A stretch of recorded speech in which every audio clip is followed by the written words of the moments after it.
राजनीति विज्ञान के यूनिट 2 के बारे में जो है भारत में शासन के नाम से है। और इसमें जो पहला पार्ट है वो है संसद,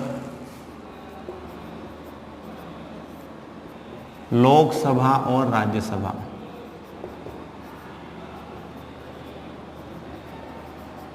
इनके बारे में बात करेंगे इस वीडियो में, तो इस वीडियो को आप ध्यान से देखें और समझने का प्रयास करें। किसी भी लोकतांत्रिक देश के 3 अंग होते हैं, व्यवस्थापिका, कार्यपालिका और न्यायपालिका। लोकतांत्रिक देश के, किसी भी लोकतांत्रिक देश के 3 उसके अंग माने गए हैं। पहला है व्यवस्थापिका, दूसरा है कार्यपालिका और न्यायपालिका। इस बात को आप ध्यान रखें, ये एक लोकतांत्रिक देश की विशेषता के रूप में माने जाते हैं, तभी किसी देश को लोकतांत्रिक देश होने का दर्जा प्राप्त हो सकता है। भारत में व्यवस्थापिका को ही संसद कहा गया है, व्यवस्थापिका को संसद कहते हैं भारत में। कई और देशों में संसद को हमारे ऋग्वेद में सभा और समिति के नाम से जाना जाता था। सभा और समिति कहा गया है। वर्तमान में हम इसको राज्यसभा और लोकसभा कहते हैं, और ऋग्वेद में इसको सभा और समिति के नाम से जाना गया है। इस बात को आप ध्यान रखें। संसद को ब्रिटेन में पार्लियामेंट के नाम से जाना जाता है, और अमेरिका में संसद को कांग्रेस के नाम से जाना जाता है। अमेरिका में संसद को कांग्रेस कहा जाता है। इसी तरह इराक में इसे मजलिस कहा जाता है।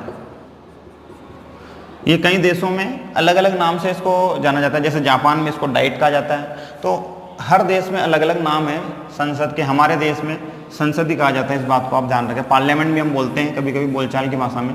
संसद पार्लियामेंट एक ही बात है। अंग्रेजी शब्द का ये हिंदी रूपांतरण है संसद। पार्लियामेंट का हिंदी रूपांतरण है संसद, और इंग्लिश में इसको पार्लियामेंट कहते हैं। इस बात को आप ध्यान रखें। संसद का जो उल्लेख है हमारे भारतीय संविधान में, वो अनुच्छेद 79 में किया गया, 79 में किया गया है, जिसके अंतर्गत ये प्रावधान किया गया है कि भारतीय संघ के लिए एक संसद होगी जो राष्ट्रपति और 2 सदनों से मिलकर बनेगी। 2 सदनों से मिलकर बनेगी। ये प्रावधान जो है वो संविधान के अनुच्छेद 79 में किया गया है, 79 में किया गया है कि भारतीय संघ के लिए एक संसद होगी जो राष्ट्रपति और 2 सदनों से मिलकर बनेगी। वो 2 सदन कौन से होंगे? लोकसभा और राज्यसभा। ये 2 सदनों से मिलकर संसद का निर्माण होगा, जिसमें राष्ट्रपति भी होगा। राष्ट्रपति संसद का अभिन्न अंग है। हमारे देश में संसद को व्यवस्थापिका भी कहा जाता है, इस बात को भी आप ध्यान रखें। व्यवस्थापिका यानी कि राष्ट्रपति, राज्यसभा, लोकसभा, इन तीनों से मिलकर जो है संसद का या व्यवस्थापिका का निर्माण होता है। राष्ट्रपति, लोकसभा और राज्यसभा, इन तीनों से संसद का गठन किया जाता है। कहते हैं क्या होनी चाहिए? संसद का सदस्य बनने की योग्यताएं।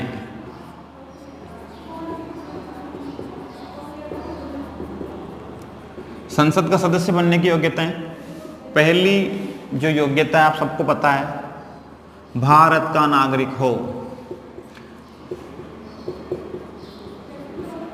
भारत का नागरिक हो, ये पहली शर्त है। दूसरी शर्त, न्यूनतम उम्र 25 वर्ष पूर्ण कर चुका हो। न्यूनतम जो उम्र है वो 25 वर्ष पूरी कर चुका हो।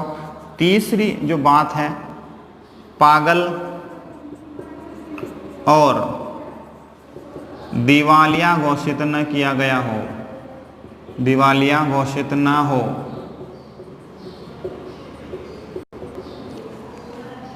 ये 3 बातें होनी चाहिए, ये संसद का सदस्य बनने की क्वालिफिकेशन।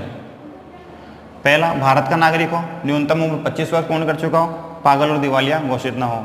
ये तीनों जिसमें क्वालिटी होगी वो संसद का सदस्य बन जाएगा, यानी कि सांसद बनने की योग्यता रखता है। तो अब बात करते हैं कि ये संसद के सदस्य बन गए, अब इनको शपथ कौन दिलाएगा। शपथ का जो प्रावधान है वो क्या है, इसके बारे में बात करते हैं। शपथ,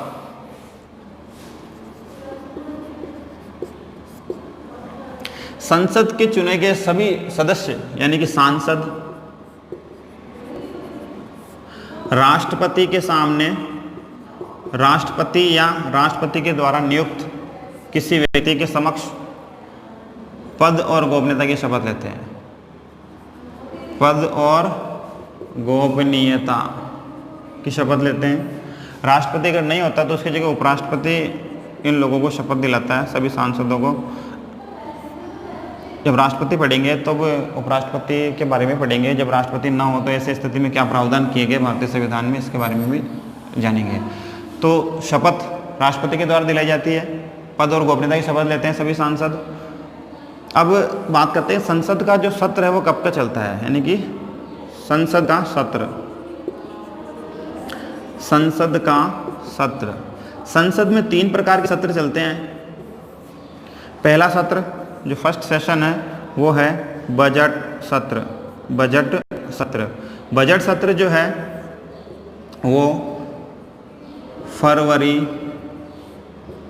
से मई तक चलता है, आप सभी जानते हैं। फरवरी से मई तक बजट का जो सत्र है वो शुरू होता है। दूसरा जो सत्र है वो मानसून सत्र। मानसून सत्र, मानसून सत्र जो है वो जुलाई से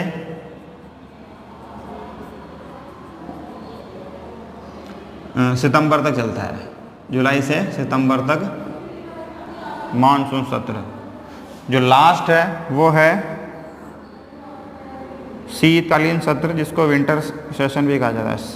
शीतकालीन सत्र, ये जो सेशन है, ये जो सत्र है, ये नवंबर और दिसंबर तक चलता है। नवंबर दिसंबर में ये शीतकालीन सत्र चलता है। पहला सत्र, संसद में 3 सत्र चलते हैं, यानी कि 3 बार ये मीटिंग हो सकती है संसद की। सभी सदस्य, सभी सांसद इन 3 मीटिंगों में उपस्थित होना अनिवार्य है। पहला 3 सेशन होते हैं, आप सभी जानते हैं। पहला जो है वो बजट सत्र फरवरी से मई तक चलता है। इसके अंदर बजट सत्र में बजट को पेश किया जाता है, बजट के बारे में बात की जाती है। सरकार अपने पूरे वर्ष का आय का जो लेखा जोखा है वो जनता के समक्ष रखती है, और आने वाले आगामी जो वित्तीय वर्ष है उस वित्तीय वर्ष में किस प्रकार से जो उनका प्लानिंग है वो सभी प्लानिंग जनता के सामने बजट के माध्यम से रखी जाती है।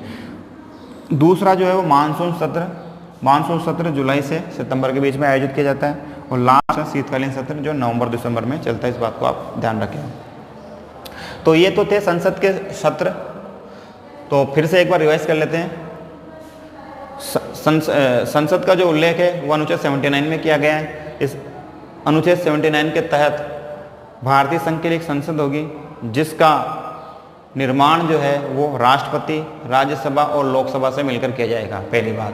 दूसरी बात, संसद को अलग अलग देशों में अलग अलग नाम से जाना जाता है। इसे ब्रिटेन में पार्लियामेंट कहा जाता है, अमेरिका में इसे कांग्रेस कहा जाता है, जापान में इसे डाइट कहा गया है, और भारत में इसे संसद कहते हैं, ईरान में इसे मजलिस कहते हैं।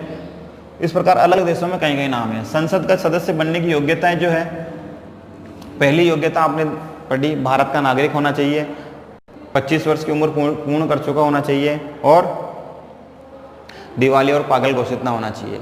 इन सभी सांसदों को शपथ कौन दिलाएगा? इन सभी संसद के चुने गए जो लोग हैं, इनको शपथ राष्ट्रपति के सामने, राष्ट्रपति इनको अपने पद और गोपनीयता की शपथ दिलाते हैं। मानसून का संसद का जो सत्र है वो तीन सत्र संसद में चलते हैं। पहला जो सत्र है वो बजट सत्र फरवरी से मई के बीच में चलता है। इसमें सरकार अपने जो आगामी वित्तीय वर्ष है उस वित्तीय वर्ष की प्लानिंग करके जनता के सामने आय व्यय का लेखा जोखा पेश करती है। दूसरा जो है मानसून सत्र जो है जुलाई से सितंबर के बीच में चलता है और शीतकालीन सत्र नवंबर और दिसंबर में आयोजित किए जाते हैं। तो ये थी गणपूर्ति या कोरम। ये क्या होता है?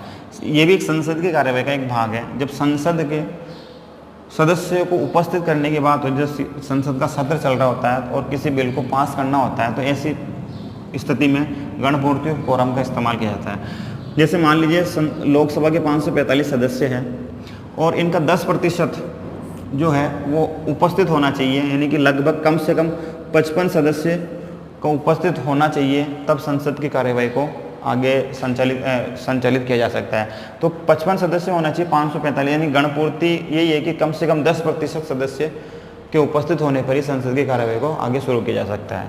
तो ये तो थी गणपूर्ति। अब बात करते हैं संसद की भाषा कैसी होगी। संसद की भाषा, जो हमारे गणमान्य वहाँ बैठे रहते हैं जनगण मन, वो उनकी भाषा कैसी होगी। पहली बात, संसद की जो भाषा है वो हिंदी और इंग्लिश, हिंदी और अंग्रेजी होगी। लेकिन संसद में इस बात का प्रावधान किया गया है जो हिंदी और इंग्लिश नहीं जानता है तो उसके लिए एक ट्रांसलेटर रखा जाएगा, वो अपनी बात को अपनी जो। अब पढ़ते हैं भारत में राज्यसभा। राज्यसभा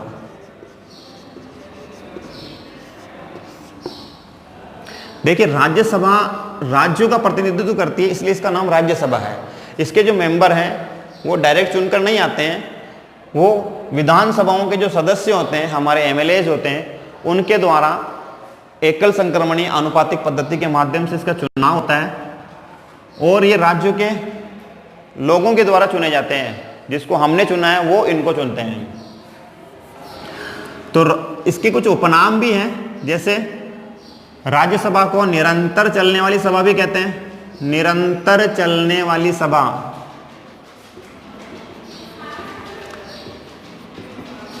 पहली बात। दूसरी बात, स्थायी सभा। स्थायी सभा इसलिए कहते हैं क्योंकि ये कभी इसका सेशन कभी एक साथ पूरा नहीं होता है। स्थायी सभा। तीसरा, इसको कहते हैं उच्च सदन। ये 3 नामों से इसको बोला जाता है। अब इसको निरंतर चलने वाली सभा क्यों कहते हैं? निरंतर चलने वाली सभा इसलिए कहते हैं क्योंकि इसका कार्यकाल जो है वो 6 वर्ष का होता है और इसके जो सदस्य हैं वो प्रत्येक 2 वर्ष में 1/3 सदस्य इसके सेवानिवृत्त होते जाते हैं। इस वजह से इसका जो कार्यकाल है वो कभी एक साथ समय समाप्त नहीं होता है, इसलिए निरंतर चलने वाली सभा इसको कहा जाता है। स्थायी सभा इसको क्यों कहते हैं? क्योंकि इसके जो मेंबर है वो संसद लोकसभा की तरह कभी भंग नहीं किया जा सकता है। जैसे लोकसभा का कार्यकाल कभी भी किसी भी वक्त भंग किया जा सकता है, लेकिन राज्यसभा कभी भंग नहीं होती, इसलिए ये क्या है? स्थायी सदन है। इसको स्थायी सदन भी कहते हैं। उच्च सदन इसलिए कहते हैं क्योंकि इसमें बड़े लोग, जो अच्छे लोग हैं, वो इसमें चुनकर आते हैं। अच्छे लोग कैसे? अच्छे लोगों से तात्पर्य है इसमें 12 सदस्य ऐसे होते हैं जो विद्वानों की श्रेणी में आते हैं, इसलिए इसे विद्वानों का सदन भी कहा जाता है। और वो विद्वान कौन से होते हैं? जो कला, भूगोल, संस्कृति इनमें अपनी विशेष पहचान रखते हैं, उन लोगों को राष्ट्रपति 12 सदस्य जो है राष्ट्रपति राज्यसभा के लिए मनोनीत करता है। तो इन बातों का आप ध्यान रखें। अब बात करते हैं संसद का जो राज्यसभा है, इसका सदस्य बनने की योग्यताएं क्या होनी है, क्या है? पहली, भारत का नागरिक हो, आपको पता है। पहली शर्त भारत का नागरिक हो। दूसरी जो शर्त है, पागल और दिवालिया घोषित ना हो। पागल और दिवालिया ना हो।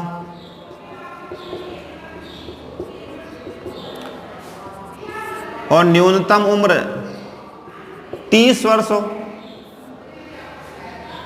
अब आप ये पूछेंगे कि संसद का सदस्य बनने के लिए न्यूनतम जो उम्र है वो 25 वर्ष है, लेकिन राज्यसभा में 30 वर्ष क्यों है? क्योंकि लोकसभा के लिए 25 वर्ष है और आपको मैंने पहले बताया संसद का सदस्य बनना, संसद का सदस्य बनना यानी कि उसके लिए 25 वर्ष निर्धारित की गई है। यानी कि लोकसभा का मेंबर आप बन सकते हैं अगर आपकी उम्र 25 वर्ष है तो अब बात करते हैं संवैधानिक प्रावधान क्या है, करते हैं राज्यसभा की। राज्यसभा का उल्लेख भारतीय संविधान के अनुच्छेद 80 में किया गया है।